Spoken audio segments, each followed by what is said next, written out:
25 ka mga panimalay ang naugdaw human miulbo ang dakong sunog sa Barangay 18 Poblacion sa Cagayan de Oro City. Dugang detalye sa report ni Cyril Chavez.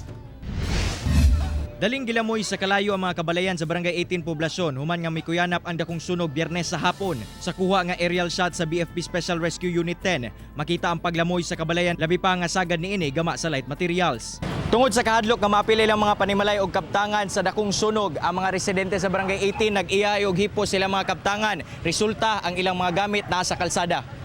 Pipila ka mga residente daling nang hakot sa ilang mga kaptangan. Nagkuagin mi gamit kido, abet kabalo sa panahon sa kuan sunog. Oo. Pagkan bud mi gamit nakuha. Nag-backfire bitaw siya, dito din siya nagkuha na din ilang al na dayon. Munto dito din sa sulod, kami mga sulod ng gawas sa dayon mi. Sumala sa BFP moabot sa 21 ka mga panimalay ang totally damaged, samtang upat ang partially damaged, din moabot ang damyo sa 1.1 million pesos. Katong nakagawa sa lumulupyo ato nga katong nag-start ang sunog dito nga kwarto, dunay electric pan.